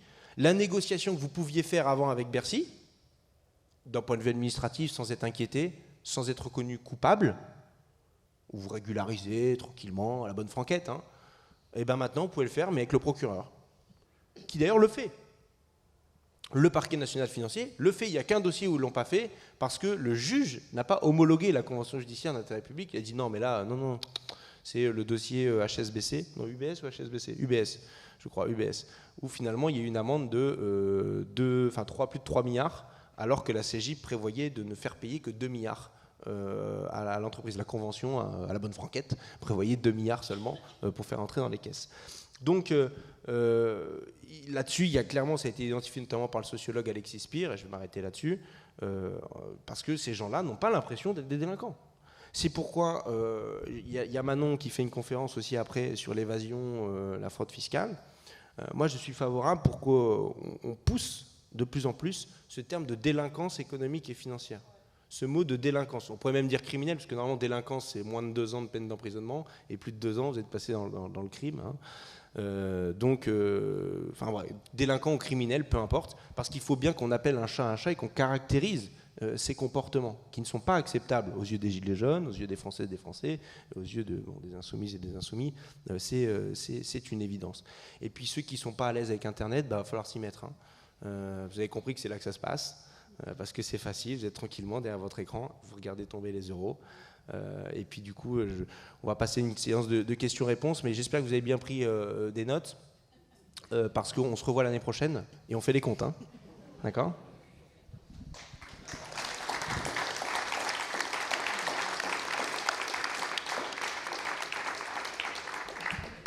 En vrai, il est 11h08, on a éclaté le temps. On doit libérer la salle à 11h15, mais on va faire quand même quelques échanges. Tant qu'ils ne sont pas là, on y va. Hein.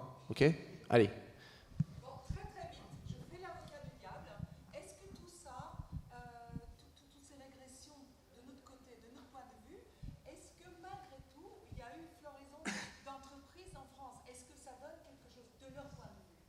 Ok, donc la question pour la caméra, c'est est-ce que finalement, on va pas chercher les voyous, etc., mais il y a quand même une doctrine qui dit on n'emmerde pas les gens, on les contrôle pas trop, ça a été dit tout à l'heure, pour qu'il y ait de la création d'entreprises. Est-ce que ça fonctionne au fond ?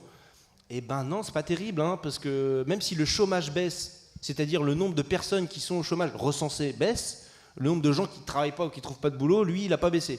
Hein, je vous le dis différemment parce qu'on sait que les statistiques, hein, c'est quelque chose d'assez magique. Le nombre d'entreprises, si, il continue d'y avoir de la création d'entreprises, mais des petites entreprises, des start-up qui embauchent des gens non pas en CDI mais en CDD.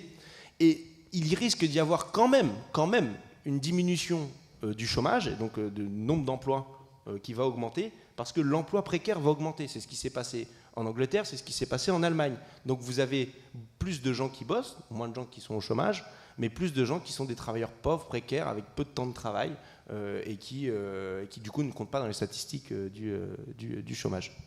Pour compléter, effectivement, il y a une création d'entreprises qui est... Nous, on a des charges, on constate un nombre d'entreprises en augmentation constante. Après, ce sont souvent des petites entreprises. Il y a l'ubérisation, qui a permis beaucoup de... On s'aperçoit qu'il y a beaucoup de schémas d'auto-entrepreneurs, notamment, qui sont des sous-traitants d'entreprises, de petites ou moyennes entreprises, qui ne sont plus qualifiés de salariés. On leur a fait croire qu'ils devenaient leurs propres patrons, mais il y a bien un lien de subordination entre l'entreprise qui donne l'ordre et celui qui l'exécute, sauf que les cotisations sociales sont à la charge de celui qui a créé cette auto-entreprise. Donc nous, en plus, ce sont des schémas qui peuvent... on a des seuils en fonction de la taille de l'entreprise qui peuvent passer en dessous des radars du contrôle, on va le dire comme ça. Donc on a une augmentation du nombre d'entreprises. Après, est-ce que c'est une économie réelle avec des points positifs en termes de création d'emplois? J'en suis pas convaincue, et surtout en termes de conditions de travail, parce que les collègues, il y a une pression à la fois pour ceux qui restent dans l'entreprise, qui restent salariés, et puis il y a aussi des auto-entrepreneurs qui crèvent aussi et qui font le maximum. Je vais juste rebondir par rapport au numéraire. Le numéraire, c'est une politique qui a été... il ne faut plus de numéraire dans notre économie. Nous, dans les caisses des services publics, il faut qu'on invite les gens, ils ne peuvent plus payer au-delà de 300 €. Sauf qu'on s'aperçoit, alors c'est vendu comme pour limiter le blanchiment d'argent, c'est comme ça que ça a été vendu, sauf qu'on s'aperçoit qu'en fait que l'économie numérique, virtuelle, permet un blanchiment plus conséquent. Alors que nous, on nous l'a vendu en disant il faut limiter le paiement en espèces parce que ça entraîne le blanchiment. Sauf qu'on s'aperçoit qu'on a un pendant d'une économie numérique qui permet encore plus, je pense, en termes de volume, que le blanchiment d'argent. Si vous avez bien écouté ce que j'ai dit tout à l'heure, c'est quoi qui permet de faire ça? Les crypto-monnaies, très bien. Retenez, on ne fait pas ça pour rien. Eh oui, c'est ça. On a trouvé un micro sans fil, c'est parfait. Oui, moi c'est une question par rapport à un événement qui s'est passé sur Bercy, qui est le hacking qui a été fait sur 8000 comptes. À partir de là et à partir de ce que vous racontez, qu'est-ce que peuvent faire ces personnes-là avec ces 8000 comptes? Voilà. Alors oui, ça fait partie de l'actualité de cette dernière semaine. Alors moi j'ai pas 8000 comptes, j'en ai entre 2000 et 3000 comptes piratés. Alors effectivement, on est dans une activité maintenant, tout passe par le numérique et la dématérialisation. Ce qui a priori s'est passé, et on n'a que des informations partielles, c'est que les messageries, les boîtes personnelles des contribuables qui ont été piratées, ça fait qu'ils ont pu s'introduire sur le compte personnel du contribuable et ont pu modifier la déclaration du contribuable en faisant croire à un crédit ou réduction d'impôt qui leur a permis d'avoir une restitution en contrepartie assez rapide. Alors, donc en mettant un faux compte, un faux numéro de compte pour récupérer le pognon, enfin un autre numéro de voilà, compte. Donc en fait, alors je n'aime pas taper sur mon administration, vous l'aurez compris, parce que ça peut être une arme pour les adversaires pour nous en enlever encore plus. Vous avez eu prélèvement à la source, développement, etc., qui, alors, le ministre dit que c'est merveilleux, etc., qu'on va faire rentrer plus d'argent. On n'en est pas convaincu. On attend d'avoir une année complète pour voir ça. Mais le développement d'un accès numérique, sans mettre des garde-fous en amont, parce que c'est ça, malheureusement, c'est nouveau aussi. Il y a une naïveté de certains contribuables de se laisser aller, de faire croire que tout un message reçu, effectivement, vont donner de l'argent, etc. Donc, ce n'est pas le site impôt.gouv qui a été attaqué, mais c'est bien le compte personnel, les boîtes mail des contribuables qui a été attaqué, qui leur a permis d'aller modifier les déclarations d'impôt sur le revenu de ces contribuables-là pour récupérer la restitution d'impôt. Donc les services informatiques de la Direction générale à stopper, à fermer ce qu'on appelle la plateforme qui permettait de modifier les déclarations en ligne pour éviter toute accélération de ce processus. Nous, ce qu'on revendique depuis très longtemps, parce que ces outils-là, c'est qu'il y a une sécurité maximale de l'ensemble des données, mais pour ça, il faut des moyens. Et là, pour le coup, pas que humain, je vais dire aussi budgétaire. C'est-à-dire qu'à un moment donné, si on veut que tout le numérique, l'accessibilité se fasse par là, il faut assurer. Et donc ça, c'est de l'investissement public. C'est-à-dire qu'on ne doit pas, comment on appelle ça, externaliser cette mission-là, parce qu'il pourrait y avoir un danger. Donc nous, on dit qu'il faut un renforcement de l'investissement public sur ces services pour que les données restent confidentielles et pas hackées. Après, le risque zéro, il n'existera pas. C'est dans tout un principe d'une économie, il y a des angles d'attaque, mais il faut au moins garantir aux contribuables que ces données restent personnelles et confidentielles. Et ça, c'est un investissement, donc on exige des investissements non privés, mais bien publics. Ouais. Du coup, je voulais revenir sur les questions de crypto-monnaie. J'ai un peu bossé là-dessus. C'est des trucs qui ont été faits à la base pour s'affranchir des banques centrales, s'affranchir de tout ce qui est des taxes que peuvent avoir les banques. Et là-dessus, j'entends le besoin de s'affranchir des taxes des banques et s'affranchir de manière générale de toutes les règles. Et en fait, les crypto-monnaies, c'est des logiciels qui marchent en autonomie, sans rien, sans garde-fou, sans contrôle, et sur lequel on ne peut pas agir. C'est-à-dire qu'on ne peut pas arriver et dire bon, maintenant on taxe la crypto-monnaie en utilisant la crypto-monnaie.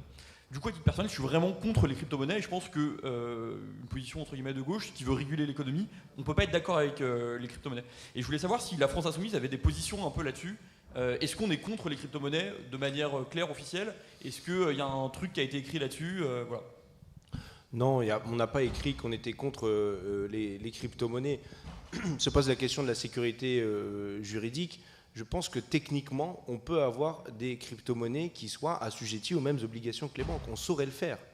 On saurait avoir une crypto-monnaie d'État, par exemple. On pourrait avoir des crypto-monnaies qui se substituent aux vous savez, les CEL ou les monnaies locales, et qu'on puisse avoir comme une vraie carte bleue, mais en fait sur le mode d'échange local, sans qu'on puisse faire de la spéculation, etc. Donc on pourrait imaginer que ce soit un outil émancipateur utile. Vraiment, on peut le penser. Mais alors, il faut un système de régulation extrêmement lourd et extrêmement fort qu'aujourd'hui, on n'a pas du tout. Et ce n'est pas la doctrine et ce n'est pas l'objectif. Donc, en l'état actuel des choses, oui, il vaut mieux pas de crypto-monnaie que des crypto-monnaies dérégulées. Après, interdire les crypto-monnaies, je vous renvoie, on fera d'autres conférences sur le sujet et il faut qu'on creuse les positions là-dessus. Il y a des excellentes conférences en fait sur le numérique aussi, sur la sécurité numérique là, pendant les amphis, sur la question de l'identité numérique, parce qu'il y a ça qui est en projet et c'est d'ailleurs Bercy qui pilote la future identité numérique, qui normalement devrait pouvoir éviter justement qu'on usurpe une identité pour pouvoir ouvrir un compte en ligne, etc. Mais on n'y est pas encore parce que les banques en ligne, en gros, elles s'en tapent qu'il y ait de la délinquance là-dessus, que ce soit un vecteur de blanchiment, puisqu'à la fin, ça leur fait plus de pognon. Voilà. Donc on est dans ce système de tension-là entre faire du pognon et de la régulation. Je ne pense pas qu'en soi, la crypto-monnaie soit un problème, mais de la manière dont elle est faite aujourd'hui, oui, clairement, il vaudrait mieux fermer le robinet. En tout cas, empêcher sa convertibilité en euros. Pour le dire très clairement, ça veut dire ça, fermer le robinet aussi. C'est moi qui ai le micro, donc c'est moi qui vais parler. Désolé. Voilà, j'avais deux questions à vous poser. Une première qui concerne les contrôles des entreprises. Vous avez dit qu'une entreprise, elle peut être contrôlée par l'inspection du travail, sanitaire, fiscale, etc. Est-ce que, dans ces cas-là, est-ce que par exemple une entreprise a les moyens de demander un contrôle pour justement pouvoir échapper aux autres contrôles suivants? Alors non, si elle le demande, ça actionnera pas ça. Par contre, ça actionnera le processus qui a été dit par Anne tout à l'heure, c'est-à-dire que quand l'administration se prononcera sur le schéma ou sur le fonctionnement, si elle a dit « ok, c'est bon », elle ne pourra pas elle-même revenir contrôler. D'accord ? Et c'est pour ça que beaucoup de grandes entreprises harcèlent l'administration fiscale en disant voilà notre schéma, donnez-nous le feu vert. Eux, ils croulent sous les demandes, etc. Donc on donne les feux verts et puis on se rendra compte peut-être plus tard, quand on aura le temps, qu'en fait il y avait des schémas de fraude fiscale derrière. C'est ce qu'on appelait tout à l'heure la garantie fiscale. C'est-à-dire que l'entreprise ou le particulier demande en amont parce qu'on a des délais de prescription. Nous, on ne peut pas revenir plus de 3 ans en arrière, sauf cas exceptionnel quand on a des... Bon, je ne vais pas revenir sur la technicité, mais voilà. Donc, on a des délais de prescription. Si on accorde la garantie, elle est accordée pour 3 ans. Et donc, ça veut dire qu'il y a une partie qu'on ne peut plus aller contrôler. Mais elle n'est liée qu'à notre administration. Elle n'entraîne pas des conséquences sur les autres administrations qui pourraient en venir. Très rapidement, là, parce qu'il faut qu'on accède. Et on a déjà dépassé de 5 minutes le battement. Il est 11h20. Hein, il devait commencer la conférence en 11h15 suivante. Donc vraiment très très rapidement. Très rapidement, c'était est-ce qu'on a des moyens juridiques ou est-ce qu'il y a moyen de mettre en place des moyens juridiques pour que l'évasion fiscale, donc la fraude fiscale, soit considérée comme une atteinte à la sûreté de l'État, au même titre que de l'espionnage industriel ou que de l'espionnage politique? Ça peut déjà être le cas en l'état de notre droit, c'est comment on le caractérise et comment on peut le caractériser. Pour ça, il faut des enquêteurs, il faut des services pour le faire, et une volonté politique. Donc la volonté politique qui se traduit par la politique du parquet, la politique pénale. D'accord ? Donc il n'y a pas besoin de grosses modifications pour faire mieux. Il y a des trucs qu'on va virer, la convention judiciaire d'intérêt public, ça on vire. Il y a des trucs, et on va augmenter le niveau de pénalisation aussi d'un certain nombre de personnes et la capacité à saisir les biens et les avoirs, même si là-dessus il y a des progressions quand même, il faut le dire, même si c'est encore crépusculaire, mais il y a des belles progressions faites par l'État. Alors, pour compléter, notre syndicat était un petit peu par rapport à faire l'objectif de faire sauter le verrou de Bercy purement et simplement. Nous, on était précautionneux, on va le dire comme ça, parce que on sait que si derrière la justice n'est pas, c'est elle qui ouvrira la pénalisation. Si elle n'a pas les moyens nécessaires, c'est-à-dire que nous, on a ce qu'on appelle les sanctions administratives. On a les sanctions administratives et les sanctions pénales. Les sanctions administratives, pour nous, doivent demeurer. Parce qu'on s'aperçoit qu'il y a un côté coercitif. Ce que, quelquefois, nos sanctions administratives, on peut aller jusqu'à 80% de pénalité sur le montant de la fraude. Donc, il y a un moyen coercitif d'agir. Donc, il ne faut pas substituer l'un à l'autre, mais bien agir ensemble. Et ensuite, je voulais juste terminer sur... j'ai perdu le fil sur la judiciarisation de ces affaires-là. Il faut effectivement un parquet indépendant, et ça, voilà. Mais aussi, faut, ce qu'on appelle, nous, c'est mettre une riposte graduée à la fraude et l'évasion fiscale. On ne peut pas comparer quelqu'un qui s'est trompé à quelqu'un qui a fait un montage juridique, fiscal pour évader. Donc il faut vraiment une riposte adaptée en fonction du profil du fraudeur, parce que sinon on remettra en cause aussi le consentement à l'impôt qui est aujourd'hui bien mal compris, et le rôle de l'impôt dans notre société. Merci Anne, et ce sera notre conclusion.